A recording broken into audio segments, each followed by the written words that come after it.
Tucker Carlson just made a shocking interview predicting the end of the US dollar as a world reserve currency. Could he be hinting towards XRP adoption?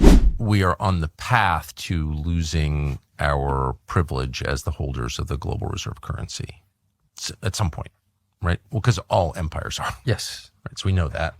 The question is, when does that happen and what replaces it? And my read is, as of now, there's no obvious national replace. We're not going to adopt the British pound or the euro or the yen or the ruble, but instead, gold is the stopgap, as it has so often been. But crypto seems like the next global reserve currency. Is that fair to say? Yes. Yes. I mean, I would say this. I think people bundle together the notion of blockchain and cryptocurrencies. And what I'd say, I can't necessarily make a pure prognostication on any one particular crypto. I mean, it's been a phenomenal exercise and wonderful to see as sort of like a adherent to Austrian economics. Yep. to see the experiment work. I don't think we want to get into the dynamics of individual cryptos. I think, at some point, probably Bitcoin as a crypto will be usurped just by sort of a better technology. But put that aside. What to me unequivocally, and the next venture I'm going into is related to blockchain, is here and is not going away whatsoever. And blockchain is going to transform the financial services industry, pretty much everything we do financially, transaction-wise. And fortunately, we have the wind at our backs with this administration and David Sachs and Genius Act, et cetera. And nobody who maybe was somewhat skeptical 3-4 years ago is at all. I mean, Larry Fink, and as an example, I think he continues to say all assets are going to be tokenized. I think just this week, DTCC said all assets are going to be tokenized and put on the chain. And that's going to remove a lot of little frictions in the system, extra costs that don't need and extra time lags that don't need to exist. So the cryptocurrencies exist with the layer of the blockchain. You can't have crypto without the blockchain, but the two are somewhat distinct. They made it very clear the next world reserve currency won't be the British pounds, the Russian rubles, won't be any country's currency. You can't have a new world reserve currency that is simply issued by a country. That adds a degree of centralization to the world reserve currency. America's already weaponizing the US dollar. They leverage that with SWIFT and sanction other countries just like they did to Russia. And then you have all BRICS nations. You think some of the largest economical powers in the world, just like Brazil and India, they don't want to be the next Russia. And here is where comes XRP. XRP operates as a neutral bridge currency. In the world of traditional finance, any asset that starts with X, just like XRP and XLM, that stands for a currency that has not been issued by any country.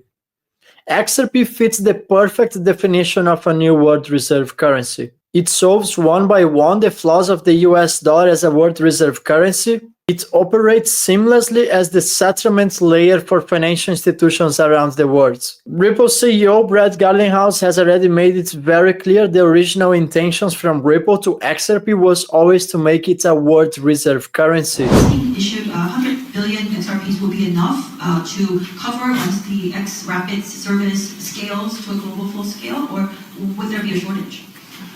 Well, so when XRP was created, this actually was created before Ripple existed. The creators of XRP decided there'd be 100 billion units because they saw it as rather than having a smaller number with a very high price, they saw it as something they wanted to be effectively a global reserve currency.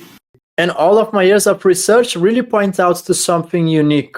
And pay attention to these words. The XRP escrow is the beginning and the end of the military operation that has one final outcome: convert XRP to a world reserve currency. That was the mechanism that enabled Ripple to be sure governments and central banks would be granted a significant amount of XRP, which then leads to the liability of financial institutions and nations around the world to hold XRP in their balance sheets. And this is exactly where distributed ledger technology changes the entire game. Bitcoin doesn't have the technical capabilities to become a currency. It has failed.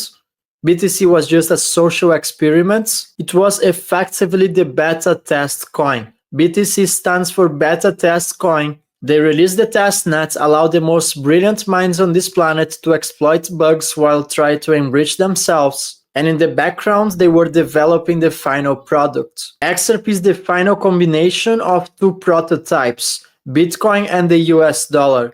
These were the gateways for the new financial system.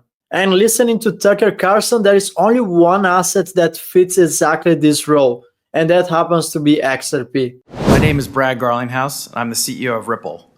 Ripple has approximately 900 employees across our 15 offices worldwide. We were founded more than a decade ago with a mission to enable the Internet of Value, a world where money moves like information does today. We build software products that power cross-border payments, stablecoins, and digital custody. Ripple helps financial institutions reduce friction, unlock efficiencies, and serve their customers better. These are not abstract concepts. We work every day with banks that rely on our technology to deliver real results in the global economy.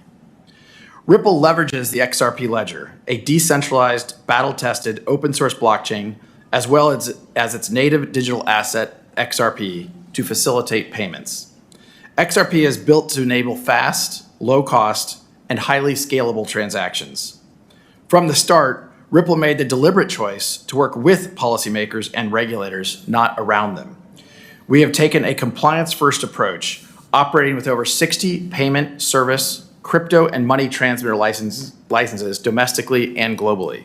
Whether you like it or not, XRP is a military operation, the currency of the National Security Agency. XRP was originally called XNS, X which stands for no country that has issued such an asset, NS, Nakamoto Satoshi. In Japanese, the name comes before the given name, XNS, the currency of the National Security Agency. In other words, the currency of Nakamoto Satoshi. Because yes, BTC and XRP share the same creators. Now, if you enjoyed this video, let me know in the comments, do you think XRP has the potential to effectively become a world reserve currency in 2026? And remember, if you want to trade crypto without KYC, I'm gonna drop a link in the description of this video. You can use leverage, derivatives market, or you can simply buy spot and withdraw your XRP to a cold wallet. That's the new exchange partner of this channel. It's called Bitunix, and you're gonna find the link in the description of this video. Thank you everyone, don't forget to subscribe to my channel, drop a like, and let me know in the comments your XRP price prediction for 2026. I'm gonna see you in the next video.